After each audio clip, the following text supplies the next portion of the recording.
अंचल की क्या स्थिति है?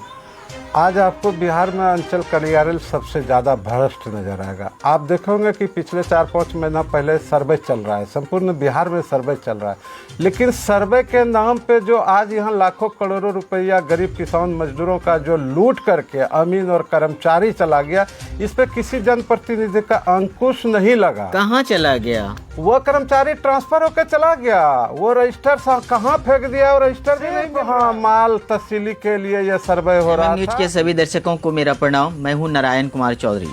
आज मेरे साथ अतिथि हैं बांका विधानसभा के निर्दलीय प्रत्याशी मनोज सिंह चंद्रवंशी। MM न्यूज में सर आपका स्वागत है। बहुत बहुत धन्यवाद आपको, आपने समय दिया, बहुमूल्य समय दिया मेरे पास, इसके लिए बहुत बहुत धन्यवाद आपको।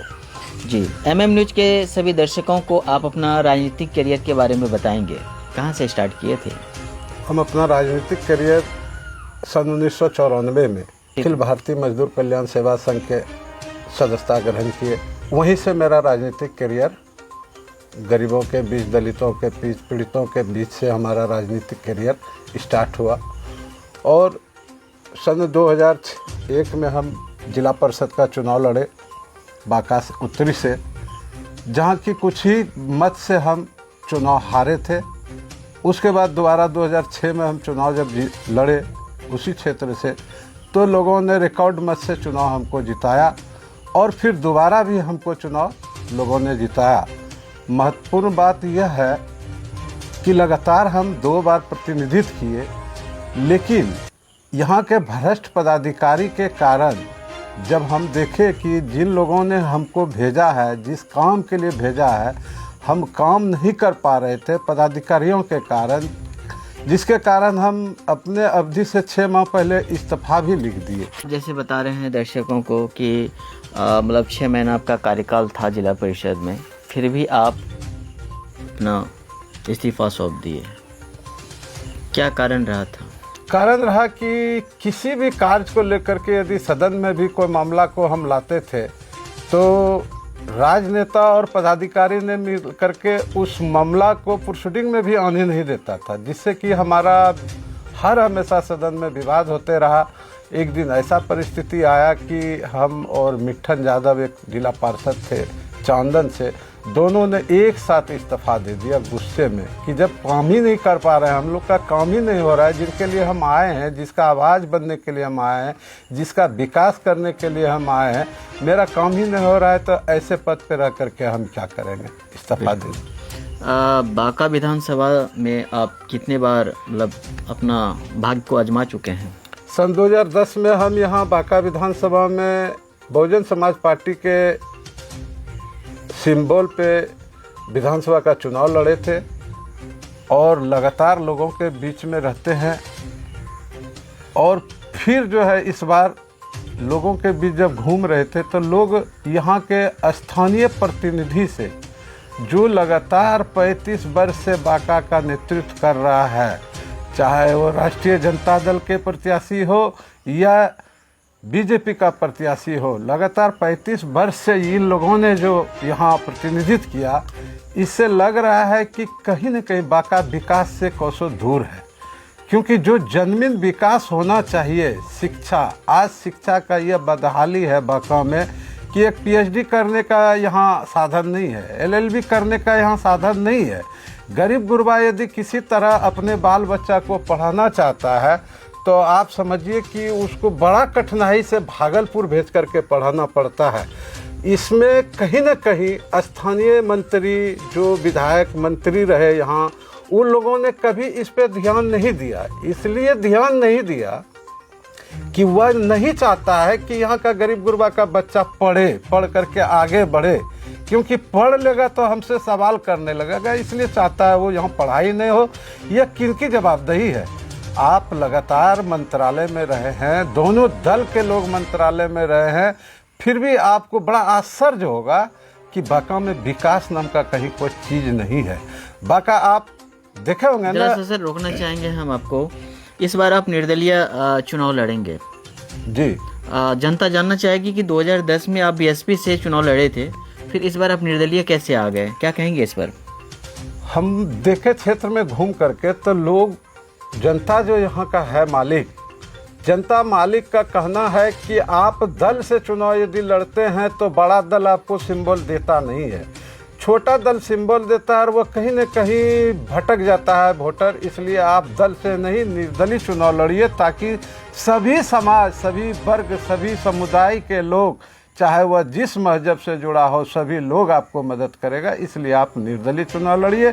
तो हमने डिसीजन लिया अपने कार्यकर्ताओं के साथ, अपने जो साथी मेरा समर्थक है उनसे विचार विमर्श करने के बाद में आप निर्दलीय में आ निर्दलीय अच्छा, तो इस बार आप दूसरा बार चुनाव लड़ रहे हैं विधानसभा का जी। उससे पहले आप 2 बार जिला परिषद रह चुके हैं जी। अच्छा, बिना विधायक रहे आप बांका विधानसभा की जनता के लिए क्या क्या काम किए हैं, 2-4 मेरे दर्शकों को बताएंगे।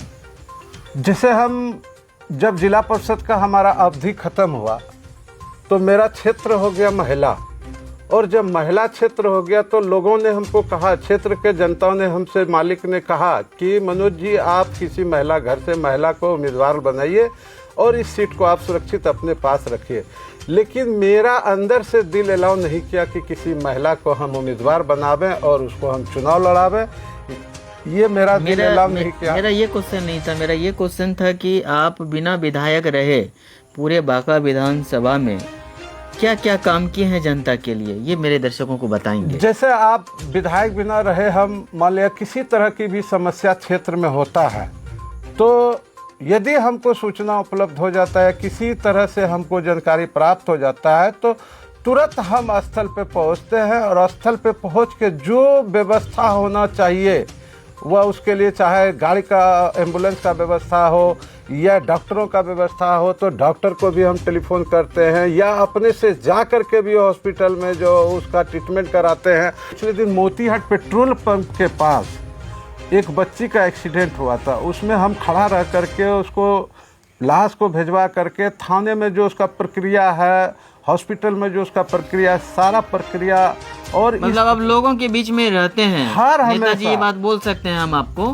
कि लोगों के बीच में आप रहते हैं, हर हमेशा उपलब्ध रहते हैं, चाहे वो रात में हमको टेलीफोन करे कि दिन में टेलीफोन करे। आपको सिरमा टिकर एक गांव यहाँ पड़ता है, अति पिछड़ा समाज का गांव है, और उस गांव में एक आग लग गया था। आग लगने के कारण जो है उस घर में आदमी मर गया था, जल करके मर गया था। उस पर तुरंत सुबह हमको टेलीफोन हुआ, हमने तुरंत वहाँ पहुँचा और पहुँच करके प्रशासन से जो उसका सही मुआवजा मिलना चाहिए, सारा लोगों को बैठा करके मुआवजा भी दिलवाने का काम किए।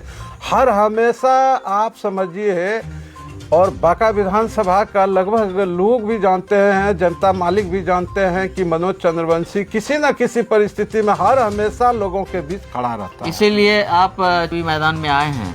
चुनाव मैदान में आना जरूरी है, इसलिए कि क्षेत्र, लगातार हम क्षेत्र में रहते हैं। ऐसा नहीं कि आज चुनाव हो रहा है तो हम जनता के बीच है, ऐसा कहीं कोई बात नहीं बिल्कुल है। हम लगातार जनता के बीच रहते हैं, उसके दुख सुख में हर हमेशा खड़ा रहते हैं, और लगातार 2 साल से कैंपिंग हम कर रहे हैं। लगातार 2 साल से जनता मालिक कह रहा है कि नहीं मनोज जी, इस बार परिवर्तन बांका में चाह रहा है, क्योंकि ये दोनों दल और दोनों प्रत्याशी से लोग जो है बहुत दूरी बनाया हुआ है। दोनों दल और दोनों प्रत्याशी किनको मान रहे हैं आप?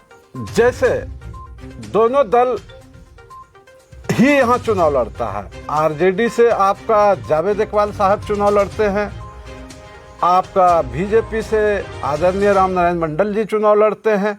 तो ये 2 दल और ये 2 व्यक्ति के बीच में बांका फंस के रह गया है। तो विकास से क्या लग रहा है कि आप अगर आते हैं, अगर आपको जनता प्रेम देती है, उस कंडीशन में क्या लग रहा है कि जो फंस के रह गया है यहाँ की जनता, उसके लिए आप क्या करेंगे?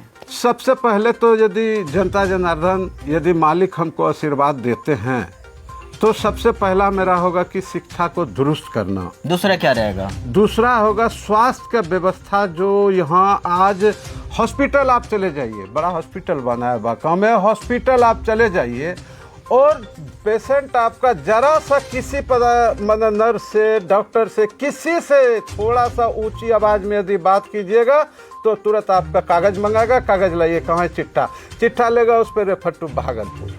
पेशेंट मरते रहे, गरीब है अमीर है, इस पे किसी जनप्रतिनिधि का अंकुश आज तक नहीं लगा है। हम चाहेंगे सबसे पहले जनता जनार्दन मालिक यदि हमको आशीर्वाद देगा तो शिक्षा और स्वास्थ्य को पहले दुरुस्त किया जाएगा, जो मूलभूत सुविधा गरीब गुरबा के लिए है। अच्छा, क्या लग रहा है 20 साल में नीतीश कुमार जी ने कितना प्रतिशत विकास किए हैं, और क्या लग रहा है कि कितना प्रतिशत और करना चाहिए था? विकास जो होना चाहिए विकास किए हैं, ऐसा बात नहीं किए हैं, लेकिन विकास जो होना चाहिए वह विकास आज भी बहुत दूर है। बांका विधानसभा कोसों दूर है। आज आपको हम बताएं कि बांका में पिछले दिन 4 दिन बारिश हुआ था। 4 दिन के बारिश में बांका शहर इस तरह नर्क बन गया था, जो आप लोग भी शहर में रहते हैं, आप लोग भी शहर का समस्या को देखे हैं। आज ग्रामीण इलाका का भी वही हाल है, शहरी इलाका का वही हाल। ये जवाबदेही किसके ऊपर होगा? जो वर्तमान में यहाँ प्रतिनिधित्व कर रहे हैं, माननीय मंत्री जी रहे हैं, यह जवाबदेही उनको लेना चाहिए। लेकिन उनका एक ही मानसा होता है कि यहाँ जात के नाम पे, मजहब के नाम पे, पार्टी के नाम पे वोट जनता देती है, विकास करने से इसको कोई फायदा नहीं। क्या लग रहा है निर्दलीय में आप कैंडिडेट बन करके आ रहे हैं, आप जाति पे वोट नहीं मांगेंगे? जी नहीं, मेरी ना जाति का यहाँ कोई आबादी है और ना हम उसके बल पे चुनाव लड़ते हैं, क्योंकि जात के बल पे चुनाव नहीं लड़ा जाता है। मेरे साथ सभी समुदाय के लोग हैं। सभी समुदाय के लोगों ने विचार किया है कि नहीं, आपको चुनाव लड़ना है। हम उनके विचार से मैदान में आए हैं, चुनाव लड़ रहे हैं, और हम बहुत ही गरीब परिवार से बिलोंग करते हैं। आपको जब आप बार बार कह रहे हैं कि हम बहुत गरीब परिवार से बिलोंग करते हैं, तो फिर विधानसभा का आप तैयारी कर रहे हैं, जो बैनर है, पोस्टर है, कार्यकर्ता है, गाड़ी है, जो भी है, वो सब चीज़ कहाँ से, फिर कौन कोई फंडिंग कर रहा है? सारे अपने अपने लोगों ने 150-200 चंदा दे करके किसी को बैनर बनाना है, तो सिर्फ हम अपना मैटर दिए हैं, वह स्वयं जा कर के 4 बैनर बना लेता है, 2 बैनर बना लेता है, कोई एक गेट लगवा देता है, कोई हमको 1500 रुपया दे देता है कि पेट्रोल 2 दिन गाड़ी में भराइए। नेताजी, हम बाइक से प्रचार करते हैं। आपको रोकना चाहेंगे सर? अभी तो आप बाइक से प्रचार कर रहे हैं, जनता अगर प्रेम देती है आप जीत जाते हैं, फिर तो आप भी नहीं, हमारा 2 व्हीलर से ही घूमना होगा बांका विधानसभा क्षेत्र। हम जिला परिषद भी रहे हैं, 10 बरस रहे हैं, लगातार रहे हैं, तो हम 2 व्हीलर से ही क्षेत्र घूमते थे, आज भी 2 व्हीलर से घूमते हैं। आज के डेट में सभी को इच्छा होता है कि हम विधायक बनेंगे तो अच्छा गाड़ी से चलेंगे। नहीं, ऐसा इच्छा मेरा नहीं है। ऐसो आराम की जिंदगी जीने के लिए हम विधायक बनने की तैयारी नहीं कर रहे हैं। आप लोगों की कष्ट को दूर करने के उद्देश्य से आप मैदान में आए हैं। उसके लिए हमको जमीन पे कभी बैठना पड़ेगा तो वहाँ भी बैठते हैं, और कभी कुर्सी पे मिलता है तो कुर्सी पे भी बैठते हैं, और रही क्षेत्र हम बाइक से ही सफ़र करते हैं। आप बांका में किसी भी समुदाय के लोग से पूछिएगा कि चंद्रवंशी कैसे घूमते हैं, तो आपको पता लगेगा। अच्छा, आप बांका विधानसभा के सभी जनता को क्या कहेंगे? बांका विधानसभा के जनता को सभी को हम हाथ जोड़ करके एक बार मौका मांगते हैं कि एक बार आशीर्वाद दीजिए। जैसे आप 2 बार जिला परिषद हमको रखे हैं, और आपके आवाज़ को हर हमेशा हम सदन में मजबूती से रखे हैं। आपका विकास कैसे हो, इस पे चिंतन हर हमेशा हम किए हैं। इसलिए हम बांका के मतदाता मालिक से एक बार आशीर्वाद मांगते हैं कि गरीब के बेटा को एक बार आप आशीर्वाद दीजिए,